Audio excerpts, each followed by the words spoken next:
कई प्रकार के साधक होते हैं जिनको बहुत समय लगता है भगवत प्राप्ति में, कई जन्म लग सकते हैं। कुछ साधक होते हैं जिनको इसी जन्म में प्राप्त हो जाते हैं। तो उन साधकों का वर्णन करते हैं कि जो भगवान की प्राप्ति तो चाहता है परंतु विषय भोगों में आसक्त बहुत ज्यादा है। अंदर एक चाह भी है कि भगवान मिल जाए तो ठीक है, लेकिन विषय भोगों की आसक्ति बहुत ज्यादा है। विषय भोगों की प्राप्ति में बाधा हो तो भगवान की चाह भी छोड़ देगा। कभी वो भगवान का भजन करता है तो कभी विषय भोगों को भोगता है। ऐसे साधक के लिए अनेक जन्म संसिद्धि, अनेक जन्म संसिद्धि, अनेक जन्म लगेंगे। अपने अपने हृदय को जांचना चाहिए कि हम किस कोटि के साधक हैं। दूसरा साधक वो है जो विषय भोगों की प्राप्ति भी चाहता है और भगवान को भी चाहता है और बराबर साधन करता है। ये उससे श्रेष्ठ है। जो पहला वर्णन किया गया उससे श्रेष्ठ है। वो तो छोड़ भी देता है, ये छोड़ता नहीं, न भगवान को छोड़ता न विषय भोग को छोड़ता है। ये उससे श्रेष्ठ है, पर इसको भी कई जन्म लगेंगे। भगवान का भी भजन छोड़ेगा नहीं, पर विषय संयोग मिलेगा तो छोड़ेगा नहीं। शायद है कि इसी कोटि में बहुत से आ जाएंगे। तीसरा है जो भगवान की प्राप्ति चाहता है पर साधन में तत्परता नहीं है, भोगों में उतनी खास प्रियता नहीं है जैसे ऊपर वर्णन किए गए साधक में। इसमें तीसरे में भोगों की खास प्रियता नहीं है, मिल गया तो। ऐसा नहीं कि भोगों का वो त्यागी है, तो खास प्रियता नहीं है, वह भजन में तत्परता नहीं है। ओ कृपा हो जाएगी तो हो जाएगा, लिखा इसमें कृपा हो जाएगी तो हो जाएगा, बिना भजन किए कृपा हो। ये भी उसी लाइन में है। चौथा, भगवान के लिए प्रयत्न तो करता है, भोगों में प्रीता भी खास नहीं है, पर बहुत जल्दी ऊब जाता है और छोड़ देता है। फिर पकड़ता है दूसरा साधन, फिर छोड़ देता है, फिर पकड़ता है। ये भी उसी कोटि में है। अब इनकी कोटि साधनात्मक साधकों की नहीं है। साधन तो प्रयत्न से करता है, बड़ी जल्दीबाजी से करता है, और कुछ दिन में फल ना देख करके ऊब कर छोड़ देता है। दूसरा साधन, दूसरी पद्धति, फिर दूसरी पद्धति, पूरा जीवन। पांचवा, ना भोगों में प्रीति है, भगवान के लिए प्रयत्नशील है, पर उसे संदेह है कि पता नहीं भगवत प्राप्ति होगी कि नहीं। ये ऊपर वालों से अलग है, पर इसको भी जन्म लगेंगे कि इसको संदेह है, अपने साधन पर संदेह है, साध्य पर संदेह है। छठवां, भगवान के लिए पूरी तैयारी है, साधन करता है, विश्वास है, पूरी तैयारी की इस जन्म में भगवान को प्राप्त करूंगा, भगवान पर विश्वास है, परंतु स्नेह संबंधियों से पूरा राग है, रिश्ते नाते स्नेह संबंधी त्याग की पूरी तैयारी कर नहीं पाया। भगवत प्राप्ति की तैयारी है, विश्वास भी है, पर स्नेह संबंधियों से जननी जनक बंधु सुत दारा तन धन धाम श्रुत परिवारा, इनसे संबंध नहीं तोड़ पाया। इसको भी जन्म जन्मांतर वाला खेल खेलना पड़ेगा। सातवां, भगवान के लिए पूर्ण विश्वास है, सब कुछ त्याग करने की तैयारी भी है, मनमान बड़ाई, अपने पुजवाने का नाम, अपना यश, अपना नाम हो जाए, ये भी जन्म जन्मांतरों वाले पक्ष में पहुंच गया। बहुत समझना है भगवत प्राप्ति को। भगवान के लिए विश्वास है, पूर्ण साधन में तत्परता है, लेकिन मान बढ़ाई की इच्छा है। और मान बढ़ाई मिलने पर उसे स्वीकार करता है। इस जन्म में पूरा काम हो जाना मुश्किल हो गया, क्योंकि फंस गया कीर्ति में। जो लोकैषणा है इसमें फंस गया। 8वां, भगवान के लिए पूर्ण विश्वास है, सब त्याग साधना भी है, पर मनमानी करता है, गुरु की आज्ञा में नहीं रहता। त्यागी भी है, भजन भी करता है, पर मनमानी, गुरु की आज्ञा में नहीं। जब मन आया, जैसा मन आया, जो साधन मन आया वैसा करना, ये भी सफल साधक नहीं हुआ। 9वां, भगवान के लिए विश्वास है, सब कुछ त्याग है और एक लक्ष्य साधना में संलग्न है। अब आ गया 9वें नंबर पे, ये साधक है इसी जन्म में भगवत प्राप्ति। भगवान के लिए पूर्ण विश्वास, सब कुछ का त्याग और एक साधन जो गुरु ने दिया उसी में संलग्न। जो साधना गुरु के द्वारा मिली उसे दीर्घ काल तक संलग्नता पूर्वक करता है। इससे भी बढ़कर 10वां साधक साधन भजन करता है, सब कुछ त्याग है पर बेचैन है भगवान के लिए। हर समय उसके अंदर एक भगवान की मिलन की बेचैनी बनी हुई है। उसको असह्य हो रहा है एक एक मिनट भगवान की प्राप्ति का, क्षण भर भी चैन नहीं है। वो सब कुछ समर्पित करने के लिए तैयार है इसी जन्म में। 9 से लेकर 10, ये इसी जन्म में, ये इसी जन्म में बहुत जल्दी भगवत प्राप्त हो जाएगा। 9वां इसी जन्म में भगवत प्राप्त होगा, लेकिन 10वां बहुत जल्दी भगवत प्राप्ति हो जाएगी, सालों में। भगवान की प्राप्ति के साधन में तत्पर है, सब कुछ त्यागने को तैयार है।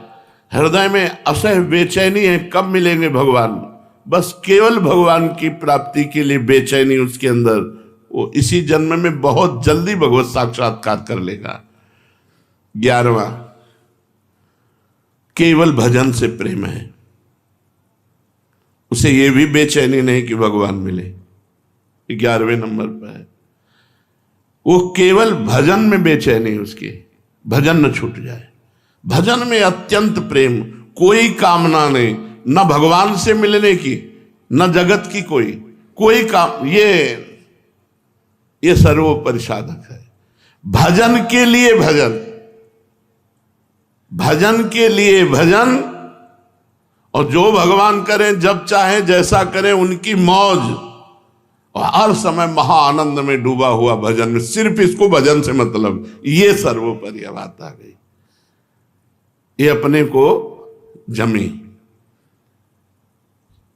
कई बार 2-3 बार तो उदाहरण दे चुके 2-4 दिन में, कि गोस्वामी जी कहते हैं जब तक नियम व्रत संयम सबको रघुनाथ जी आप तौलो पल्ले पे, लेकिन भूत भविष्य वर्तमान तीनों काल का मैं नीच हूं, पर पलड़ा मेरा भारी होगा, क्योंकि मेरे पास नाम है भजन।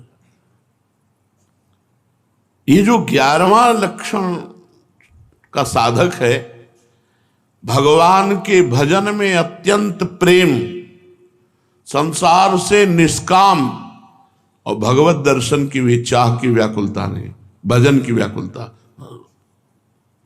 रात दिन भजन, भजन का फल भजन। भगवान की मौज हो तो मिल जाए, कि ना मौज हो तो ना मिले। कई बार ये सत्संग में कहा, अपने को केवल भजन से मतलब, भोग आदि की तो बात बहुत दूर रही, वो भगवान की भी प्राप्ति की चाह नहीं करता, वो केवल भजन के लिए ही भजन, हर समय भजन परायण।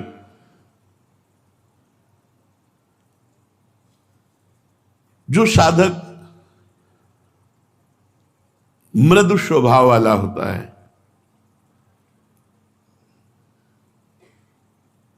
मृदु, मध्य, अधिमात्र, अधिमात्रतम साधकों के 4 भेद किए गए। इसमें कोई उत्साह नहीं रहता। जो मृदु साधक है उत्साह नहीं, तो ऐसे प्रतिभाहीन होता है, मानसिक रोगी होता है, मन में मनोराज्य चल रहे, कल्पनाएं चल रही हैं। और ये होता है गुरु अवहेलना से। दुष्कर्मी, अधिक खाने वाला, स्त्री आसक्त, चंचल चित्त, निर्दयी, अल्पवीर्य, पापरत, पर भजन भी करता है, ये साधकों की श्रेणी में रखा गया, पर है नहीं। भजन भी करता है, पर इसको का बहुत बहुत जन्मों का खेल है। मध्य साधक सर्वत्र अपने भगवान को देखने की चेष्टा, क्षमाशील, मैं जो कर रहा हूं उससे पुण्य मिलेगा, पुण्य से सुख मिलेगा लोक परलोक में। प्रिय बोलने वाला, जितेंद्रियता धारण करने की कोशिश करने वाला, गुरु आज्ञा पे चलने वाला, चेष्टा कर रहा है, पर हर कार्य में वो पुण्य देखता है। गुरु सेवा करूंगा उससे पुण्य होगा, पुण्य से ये सुख मिलेगा। ये श्री जी की आरती करूंगा इससे पुण्य होगा, पुण्य से ये सुख मिलेगा। वो पुण्य देखता है सेवा परायणता में, सब में। ऐसे साधक को मध्य साधक कहते हैं। ये अगर सावधान हो जाए और पुण्य भावना छोड़ दे तो 9 वर्ष में भगवत प्राप्ति हो जाएगी। इसके लिए तो जन्म जन्म कहा गया, जो पहला मृदु साधक, इसके लिए कहा गया केवल एक बात छोड़ दे, पुण्य लाभ। पुण्य लाभ होगा, हमें पुण्य, यमुना जी जा रहे हैं हमें पुण्य मिलेगा, राधा वल्लभ जी जा रहे हैं पुण्य मिलेगा, गुरु जी की सेवा करे पुण्य। ये पुण्य लाभ छोड़ करके साधना में लिप्त हो जाए, आसक्त हो जाए, तो 9 वर्ष में भगवत प्राप्ति हो जाएगी इसको। क्योंकि सही चल रहा है, गुरु आज्ञा पे चल रहा है, साधन पे चल रहा है। इससे श्रेष्ठ साधक अधिमात्र साधक, स्थिर बुद्धि, मंत्राकार वृत्ति, नामाकार वृत्ति, मनोलय के साथ साधना, उसी में डूब रहा है। मंत्र चल रहा है बस उसी में डूब रहा है, नाम चल रहा है उसी में डूब रहा है, वाणी पाठ तो उसी में डूब रहा है। वीर संचित ब्रह्मचारी, स्वाधीन, किसी विषयों के अधीन नहीं, दयावान, क्षमावान, सत्यनिष्ठ, गुरु सेवा परायण, साधन में तनिक भी प्रमाद नहीं, हर समय पूर्णतया साधन में ही लगा। ऐसा महाबुद्धिमान साधक 6 वर्ष में भगवत साक्षात्कार कर लेगा। 6 वर्ष में भगवत साक्षात्कार कर लेगा। जो अधिमात्र साधक है 6 वर्ष में भगवत प्राप्ति हो जाएगी। रात दिन मंत्राकार वृत्ति, ब्रह्मचर्य परायण, यार 6 वर्ष की तो बात है, जाने कितने करोड़ जन्म बर्बाद कर दिए। स्थिर बुद्धि, मंत्र में, नाम में, तदाकार वृत्ति, मनोलय के साथ जब मन डूब रहा है उसी में, राधा राधा राधा राधा। ब्रह्मचर्य परायण, स्वाधीन, किसी विषय के अधीन नहीं, दयावान, क्षमावान, सत्यनिष्ठ, गुरु सेवा परायण, और साधन में पूर्ण समर्पित चित्त, जिद्दी स्वभाव, उत्साही, बलवान। बलवान को मतलब पहलवान से नहीं है, इंद्रिय बलवान, मनोबलवान, इंद्रिय और मन को जो अपने अधीन कर लिए हैं, ये सबसे श्रेष्ठ साधक की बात हो रही। महान शौर्यशाली, शास्त्रों का ज्ञाता, अभ्यास परायण, किसी से मोह नहीं, किसी भी विषय से व्याकुलता नहीं, मिताहारी, थोड़ा पाने वाला, विशुद्ध आचरण, सबके प्रति अनुकूल व्यवहार, भगवान का नित्य शरणागत, गुप्त रूप से निरंतर भजन में लगा हुआ साधक 3 वर्ष में भगवत प्राप्ति कर सकता है। 3 वर्ष में भगवत प्राप्ति, और ध्रुव जी ने तो 6 महीने में भगवत प्राप्ति की। तो आप प्रयत्नशील रहें, ऐसा नहीं कि जन्म जन्मांतरों वाले साधन में चले। पीछे जो वर्णन हुआ वो जन्म जन्मांतर 9 से 11 तक 3 साधक, 9 से 11 तक तो 9वां तो इसी जन्म में होगा, 10वां बहुत जल्दी होगा, और 11वां तो तुरंत है ही। वो तो वर्तमान स्थिति में है, क्योंकि उसको भजन के सिवा और कुछ चाहिए ही नहीं। तो इसमें पहला मृदु साधक जिसको जन्म जन्मांतर लगेंगे, मध्य साधक 9 वर्ष में भगवत प्राप्ति, अधिमात्र साधक 6 वर्ष में भगवत प्राप्ति, और अधिमात्रतम साधक 3 वर्ष में भगवत प्राप्ति। जैसे अपने लोगों के गंगा किनारे का जो समय कटा 20 वर्ष, वो इसी में कटा। न खान पान, न मित्रता, न रिश्ते, न नाते, न कोई, न कुछ नहीं, केवल भगवान। शिव शिव शिव शिव शिव, शाम सदा शिव। हर पवित्र है तो मंत्राकार वृत्ति, अपवित्र है तो बस हर समय वायु स्पर्श करती तो ऐसे करते गंगा, हमारे भगवान शिव आलिंगन कर रहे हैं वायु रूप से। ये बड़ा मनोभाव, बड़ा आनंद का भाव होता है। तो आप क्या समझते हैं, हम किडनी के रोग में पीड़ित पड़े रहते हैं, पद चल रहा है, सामने प्रियाजू की झांकी है, कैसे तुम्हें बताएं। कुछ नहीं है, मतलब अपने कमरे में बैठे, सामने युगल सरकार है, आरती हो रही, आरती की जय श्याम सुंदर नंद के नंदन राध, सामने वो बैठे, वहां कुछ आनंद की कमी है क्या? पर अपने लोग आनंद ढूंढ रहे हैं भोगों में, विषयों में, जगत में, इसलिए हमारी दुर्दशा हो रही है। नहीं, एक बार जिद्दी स्वभाव बनाओ, एक बार विषयों से पिंड छुड़ा लो। विषयों में सुख नहीं है, केवल आकर्षण है।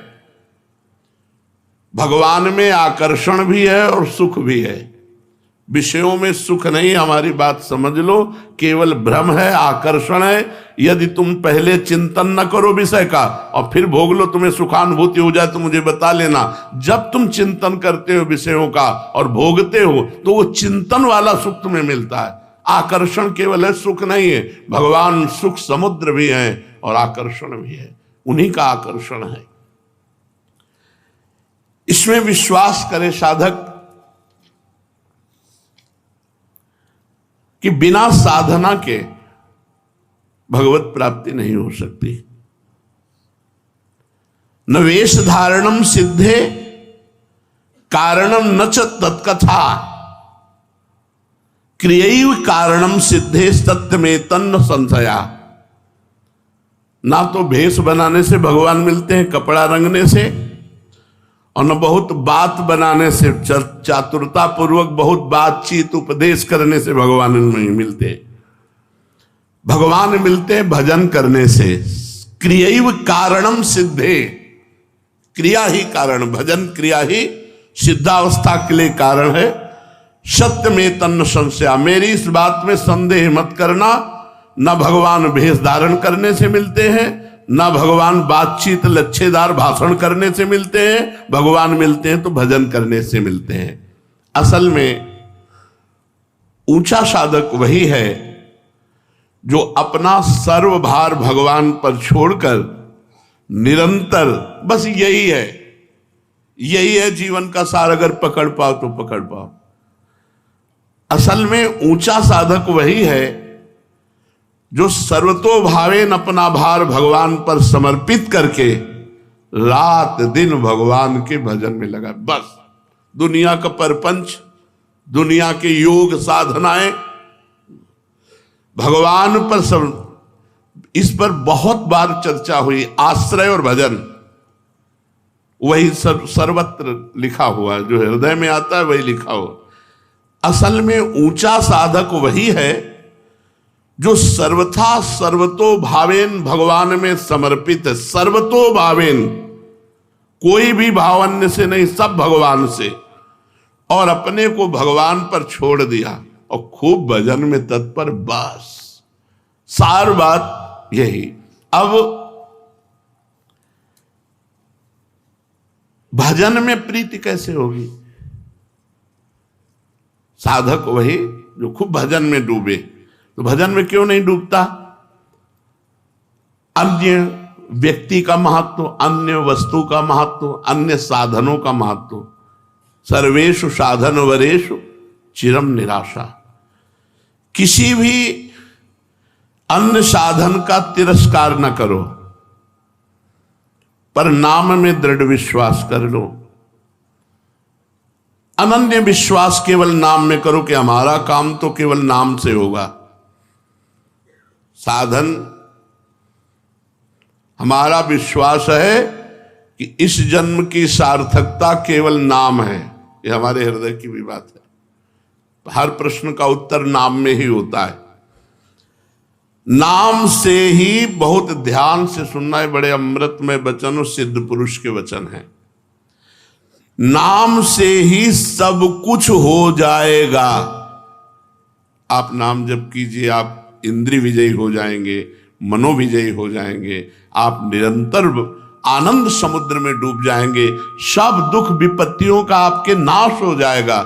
नाम से ही सब कुछ हो जाएगा, विश्वास कर लो। नाम की जितनी महिमा शास्त्रों में और लिखी है, संतों ने गाई है, सब थोड़ी है, पूरी कोई नहीं गा सकता। कहां लगी नाम बढ़ाई, और राम न सकहि नाम गुण गाई। स्वयं भगवान अपने नाम की महिमा पूरी नहीं कह सकते, फिर और संत महात्मा शास्त्र जितने, वो तो अपनी अपनी मति गति के अनुसार है। स्वयं भगवान जो अनंत मति गतियों के स्वामी हैं, वो भी राम न सकहि नाम गुण गाई। ऐसा विश्वास कर लो।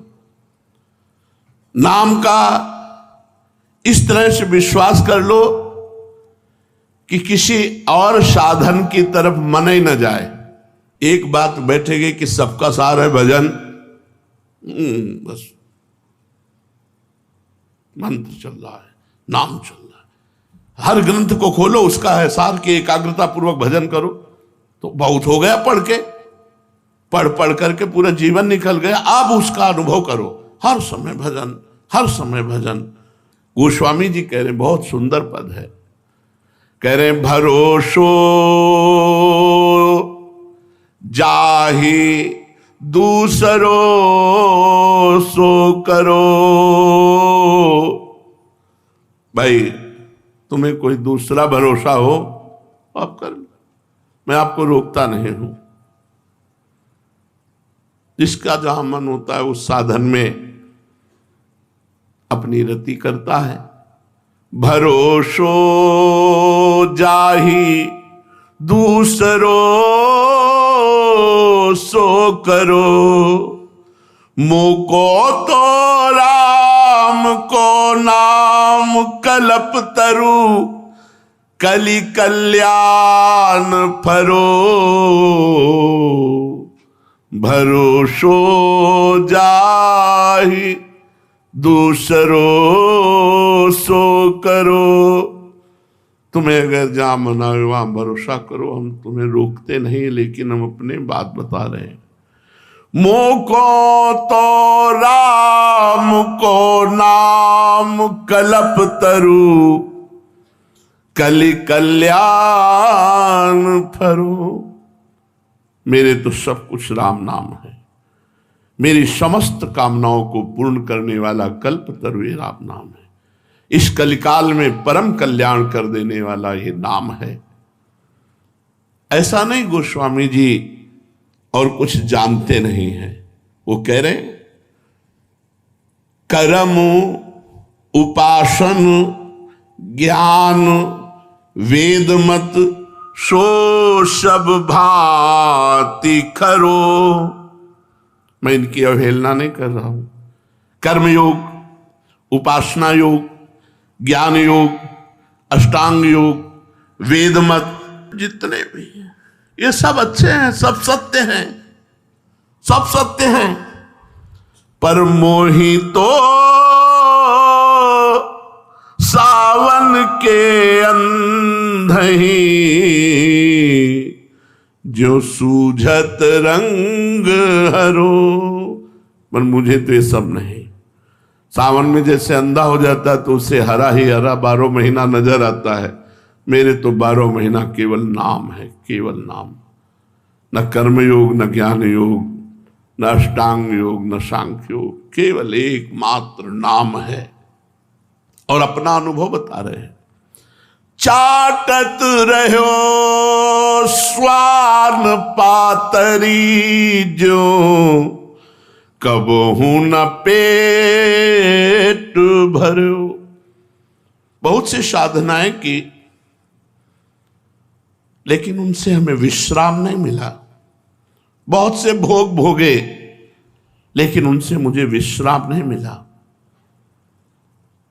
सोहो सुमिरत नाम सुधारस, पेखत परुसि धरो, भरोसो जाहि दूसरो सो करो। और जब मैंने नाम का सहारा लिया तो प्रेमामृत परशा मिला, सामने परशा मिला। पाओ प्रेम धन, एकमात्र भगवान का नाम। कुछ नहीं चाहिए, कुछ नहीं जानना, कुछ नहीं पाना, बस नाम। बात समझिए। हृदय, हमारी सामर्थ्य क्या है कि नाम महिमा को कह सके। केवल नाम पकड़ लीजिए, आप देख लीजिए, खुद देख लीजिए, केवल नाम पकड़ लीजिए, नाम का विस्मरण ना होने पावे। गोस्वामी जी कह रहे हैं, हमने सुना है राम नाम उच्चारण करके महान पत्थर को रख दिया, वो पानी में नहीं डूबा और उससे पूरी सेना पार उतर गई। राम नाम लिखा नहीं, क्योंकि चरण पड़ेंगे। राम नाम उच्चारण कर राम और रख दिया तो वो पत्थर नहीं डूबा। फिर हम डूब जाएंगे? हम राम राम कहेंगे तो भव समुद्र में डूब जाएंगे? नहीं। नाम लेत भव सिंधु सुखाही, करो विचार सुजन मन माही। प्रीति प्रतीति जहां जाकी, तहां ताको काज सरो। मेरे तो माए बाप दो आखर, बस खास बातें। जिसने जहां प्रीति की विश्वास किया भाई उसका काम बना। लेकिन मैं अपनी बात कहता हूं, मेरे तो 2 अक्षर है, मेरे माई बाप हैं, राधा राधा राधा। गोस्वामी जी कह रहे राम राम राम। मेरे तो माए बाप 2 आखर, हों शिशु अरनियरो। जैसे छोटा बालक और कुछ खा के जीवित ही नहीं रह सकता, केवल मां के स्तनों का दुग्ध पान करके ही जीवित रह सकता है, ऐसे मैं तो बालक हूं। मेरे माई बाप मेरे राम नाम 2 अक्षर हैं, बस इन्हीं से मैं जीवित हूं, इन्हीं से मैं पोषित हूं। शंकर साखी। देखो, महापुरुषों को आवश्यकता नहीं है किसी कसम की, लेकिन प्रायः महापुरुषों ने कसम खाई है, क्योंकि हम लोग बड़े अविश्वासी हैं। जैसे हरिवंश महाप्रभु ने कहा,